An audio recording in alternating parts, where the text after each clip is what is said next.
Hey everyone, hope you're doing well today. Gonna do a video today about the history of California, especially during all of this flooding and snow events that seem to be unusual. Uh, there a lot of the times they're very well predicted in things like the Farmer's Almanac and different types of ancient traditions that humans have. Even though they might seem unusual, they're really not. California is pretty interesting because in the past, in the 70s, 80s, and early 90s, the California legislator used to actually work very closely with Native American elders, and they were actually pivotal. The elders were very important into formulating the approach that the California legislators utilize. For instance, there was a transition that occurred taking place since the 90s and early 2000s, and now finally into the progressive liberal agenda from the corporations that we see pretty much taking over in California, you know. And in the past, for instance, the Native Americans used to do controlled burns all throughout the state because California is a Mediterranean, very dry, arid climate.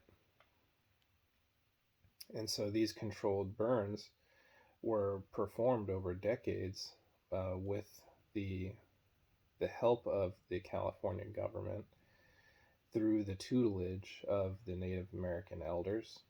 And we never had forest fires that were to any degree that we do today. And on the TV, these high powered so called progressive liberal corporate fascists, they attribute it all to climate change, but people do not know that they actually don't do controlled burns anymore. They do not follow the advice of the Native American elders. And it facilitates the corporate agenda that we see taking place in the global warming narrative.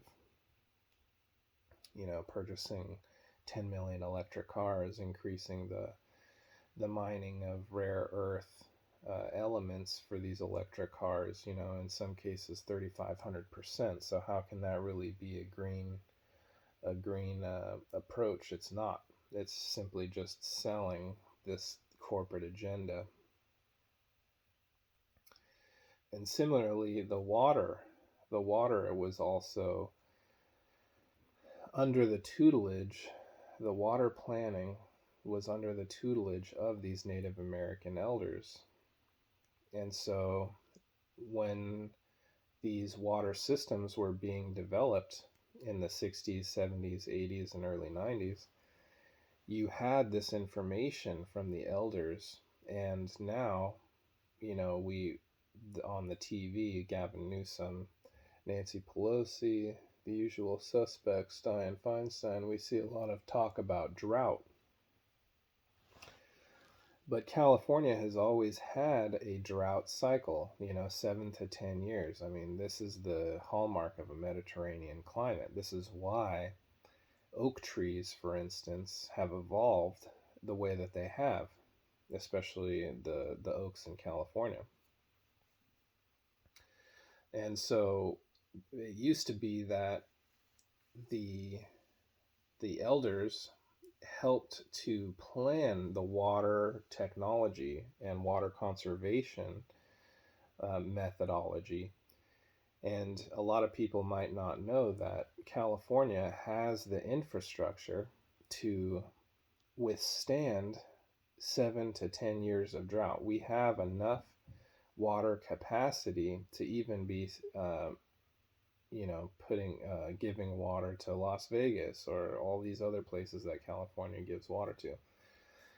But without these Native American elders kind of guiding everybody, we would not have the foresight to know about this type of drought cycle in California. And so now we're in this flood monsoon type of cycle that we've been in many times before, but on the TV they present it to us as if it's new and unusual and a result of this global climate change. But California has had this climate for decades, for hundreds of years, for thousands of years. And this is why we've always seriously depended on the knowledge from the Native American elders. And of course, it's only when we divest ourselves from this Native American knowledge that people start really becoming in peril, with these drought.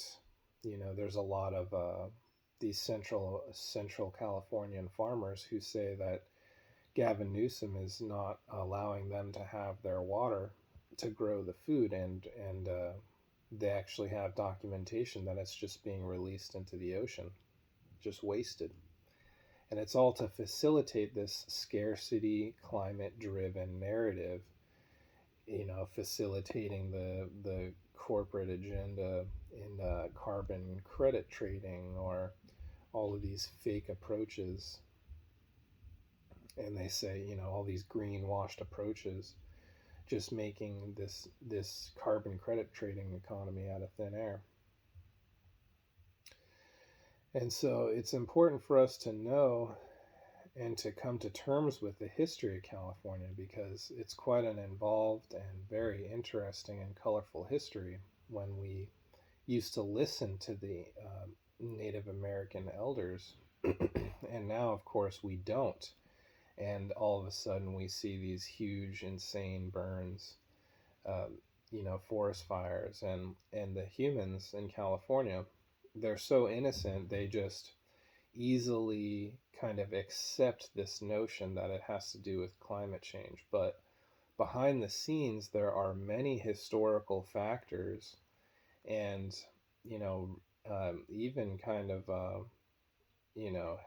historically destructive decisions that the Californian legislators have made to cultivate this type of problem that we see with the forest fires, with the drought, and pretty much everything having to do with the environment.